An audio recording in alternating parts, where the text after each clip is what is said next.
Hello everyone, welcome back to my channel. So today in this video we are going to discuss about the interview questions and the tips that can help you in your interview of MNS SSC 2024. And this is for the who have gotten their name in the shortlisted candidate list. And as all of you know that the interview is going to start from the 18 March, right. तो 18 मार्च को जिसका है या फिर उसके बाद में जो है, और 18 मार्च से वो 4 अप्रैल तक चलने वाले, ठीक है। तो उन सब के लिए ये एक वीडियो काफ़ी हेल्पफुल रहेगी, so you can watch this. And the first and the most important thing that I wanted to say is कि आप लोगों को कोई भी ऑनलाइन बैच जो है वो परचेज़ नहीं करना है। It is just a waste of money and just a waste of time, ठीक है। क्योंकि इसका जो इंटरव्यू होता है ना मैंने SSC का, इसमें ऐसा कुछ होता ही नहीं है कि जिसके लिए आपको ऑनलाइन बैच को परचेज़ करना पड़े, ठीक है। और जितने भी ऑनलाइन बैच अभी आपको दिख रहे हैं ना 2000 में, 3000 में या फिर 4000 में, कुछ भी नहीं सिखाएंगे, वो सिर्फ आपका टाइम बर्बाद करेंगे, ठीक है। और फालतू के क्वेश्चंस जो 3-3 घंटे 1-1 घंटे का ये सब, और वहाँ इतना होता नहीं है। जो मैं इस वीडियो में बताऊँगी ना इंटरव्यू से रिलेटेड, सिर्फ वही काफ़ी है आपका इंटरव्यू क्लियर करने के लिए, ठीक है। तो ना कम टू द कोई भी ऑनलाइन बैच परचेज़ मत करना, क्योंकि इसमें कुछ भी नहीं कराएंगे, वो बस फालतू के क्वेश्चंस पूछेंगे आपको, जूम पर 2-3 घंटे की क्लासेस लगवा लेंगे और कुछ नहीं होगा, ठीक है। तो ना कम टू द पॉइंट कि सबसे पहले जो होता है ना, जैसे आप इंटरव्यू देने के लिए जाओ तो सबसे मोस्ट इंपॉर्टेंट थिंग होती है कि आपकी बॉडी लैंग्वेज। तो आपकी body that you should walk straight, मतलब स्ट्रेट आपको चलना है, ऐसे नहीं चलना है कि शरीर में जान ही नहीं है, मरे मरे से चलते हैं ना वो जस्ट केयर फ्री होके, तो वैसा नहीं चलना है। आपको कॉन्शियसली मूव करना है, ठीक है। स्ट्रेट मूव करना है। जैसे आप इंटरव्यू के रूम में जाओ तो नॉक करके जाना है, ठीक है। तो जैसे ही वहाँ आप चेयर पर बैठो ना, वो बोलते हैं आपको बैठने के लिए, तो आपको मतलब आपका बॉडी पोस्चर जो आपका रीढ़ का हड्डी होता है ना, बैकबोन, आपको स्ट्रेट रखना है, ठीक है। और ऐसा कुछ एटीट्यूड वाला एटीट्यूड रखना नहीं उधर, आपको डिसेंटली वहाँ पर बिहेव करना है। ऐसा नहीं करना कि आप पता नहीं कौन से धुरंधर हो, ऐसा कुछ नहीं है। आपको नॉर्मल और डिसेंट सा बिहेव करना है। जैसे होता है ना कि लगना चाहिए उनको आपके बिहेवियर से कि आप हाँ अच्छा पढ़े लिखे इंसान हो, BSc वगैरह किया हुआ है, जॉब वगैरह करते हो, और ठीक है। नर्सिंग एक प्रोफेशन भी ऐसा है कि इसमें जो हम्बलनेस होती है वो बहुत ज़रूरी होती है। तो हम्बलनेस और काइंडनेस आपके लिए ये दो बहुत इंपॉर्टेंट फैक्टर हैं दैट, और उनको ये सारे फैक्टर्स आपके अंदर दिखने चाहिए जब आप उनसे बात करें। तो ये सब चीज़ आप में विजुअल होने चाहिए, ठीक है। तो ऐसा कोई एटीट्यूड दिखाना नहीं है या फिर ऐसा कुछ शो ऑफ नहीं करना है। जो आप नेचुरली हो वही आपको दिखाना है। उनका सीधा सीधा रहता है। लास्ट ईयर तो उन्होंने मतलब जो UG वाले कैंडिडेट जो होते हैं ना, उनके लिए उन्होंने बोला हुआ भी था कि हमें रटी रटाई क्वेश्चंस नहीं, के आंसर्स नहीं चाहिए आपसे, हमें आप वो बताओ जो आप नेचुरली हो। मतलब बहुत से लोग थे जो ऑनलाइन कोचिंग के थ्रू गए थे, तो उन्होंने जैसे ही वो कुछ बोलते तो वो रटा हुआ आंसर या फिर जो ऑनलाइन कोचिंग में उन्होंने सीखा था वो देते। तो बोलते अरे हमें ये सुनना नहीं, आप नेचुरली क्या हो वो बताओ हमें, आप ऑनलाइन कोचिंग करके आए हो वो हमें पता है, बट आप हमें ऑर्गेनिक क्वेश्चन आंसर्स दो।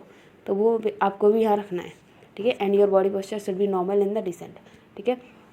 फिर आते हैं कि आपको वियर क्या करना है नॉर्मल क्लोथिंग पे, तो वो मैं अलग वीडियो बना दूँगी कल।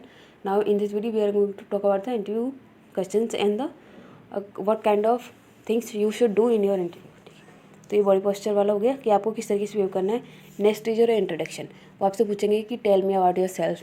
तो वो जैसे आपसे पूछे तो आपका जो इंट्रोडक्शन होता है ना बहुत ही क्रिस्प होना चाहिए। क्रिस्प मतलब कि पॉइंट टू पॉइंट होना चाहिए, शॉर्ट होना चाहिए, और उसमें आपकी सारी डिटेल्स मेंशन होनी चाहिए। मतलब ज़्यादा बकवास नहीं करनी है आपको इसमें कुछ, बस आपको बताना है कि अच्छा आप क्या हो, आपकी एजुकेशनल क्वालिफिकेशंस क्या हैं, अगर कोई अचीवमेंट वगैरह है तो वो मतलब बता सकते हो अचीवमेंट का, कि अच्छा इक्वल स्पोर्ट्स में अगर कुछ किया हुआ है तो वो, जैसे कि मेरा नाम ये है, मेरी फैमिली मेम्बर्स में इतने लोग हैं, ठीक है, मैं यहाँ से आई हूँ, मतलब जिस भी प्लेस से आप आए हो वो प्लेस बताना है, और आपने क्या क्या, आपकी क्या क्या क्वालिफिकेशंस हैं एजुकेशन वाली फील्ड में वो, और क्या क्या क्वालिफिकेशन आपके स्पोर्ट्स वाली फील्ड में वो बता सकते हो, ठीक है।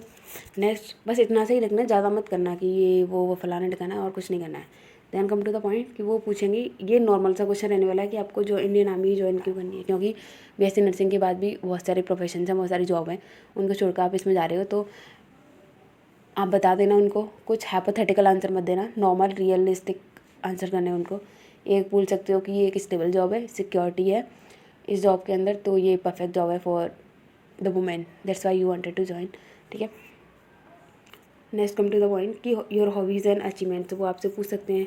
अचीवमेंट को वो अलग से पूछ लेंगे, जैसे अगर किसी ने, आप में से किसी ने जॉब करी है, देन वो पूछ लेंगे कि अच्छा कहाँ पर जॉब करी है। जॉब करने के बाद में क्या क्या आपके एक्सपीरियंसेस रहे हैं वो पूछ सकते हैं। हॉबीज़ पूछ लेंगे कि आपके हॉबीज़ क्या हैं, क्या क्या हैं, या फिर जिस भी स्टेट से आप जाते हो तो उस स्टेट में, मतलब ऐसा कुछ खास होगा ना कि कोई भी चीज़ फेमस हो। जैसे अगर आगरा की बात करें तो आगरा में क्या है, ताजमहल है, रेड फोर्ट है ना, तो इनकी एक हिस्ट्री है, तो वो आपको पता होना चाहिए। जैसे राजस्थान में भी कुछ ऐसा हो सकता है ना, कोई जयपुर से है, कोई मुंबई से है, या फिर कोई दिल्ली से है, हरियाणा से है, तो वहाँ पर ऐसी बहुत सी सारी चीज़ें होती हैं जो फेमस होती हैं, जैसे टूरिस्ट वगैरह वहाँ विजिट करने के लिए आते हैं, तो उन सब के बारे में आपको पता होना चाहिए। ठीक है, वो आपसे पूछ लेते हैं, वो मतलब इतना फ़न और वो वैसा रहता है ना नॉर्मल, कि करते ही नहीं है मतलब वो ज़्यादा कुछ क्वेश्चंस, ये सारे क्वेश्चन नॉर्मल है। देन आता है आपका क्लिनिकल एक्सपीरियंस, क्योंकि आपका बीएससी नर्सिंग कंप्लीट हो चुका है, तो आपका क्लिनिकल एक्सपीरियंस बहुत ही ज़्यादा इंपॉर्टेंट है, बिकॉज वो बहुत सारे क्वेश्चंस पूछ लेंगे आपके बीएससी नर्सिंग में जो भी सिलेबस या फिर जो भी क्लिनिक के आपके एक्सपीरियंस रहे होते हैं उनमें से, क्योंकि वो सारे ही जॉब कर रहे होते हैं एफएमसी के हॉस्पिटल्स में।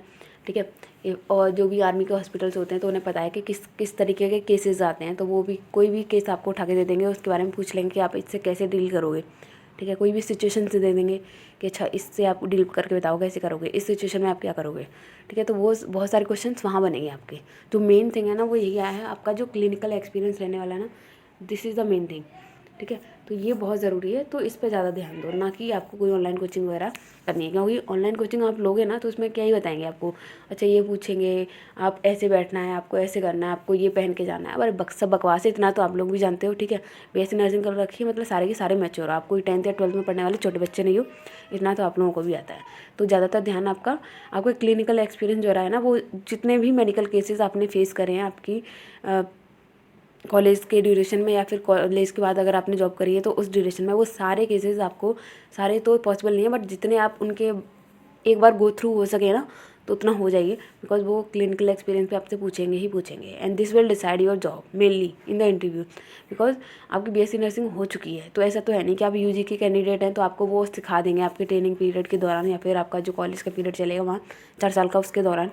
तो ये अगर जिसका क्लिनिकल एक्सपीरियंस वहाँ पर, या उसके क्वेश्चन उससे रिलेटेड, मेडिकल से रिलेटेड जितने भी क्वेश्चन उसके सही हुए, उसके चांसेस बन जाएंगे इंटरव्यू में कि उसका पढ़ना थोड़ा सा भारी रहेगा।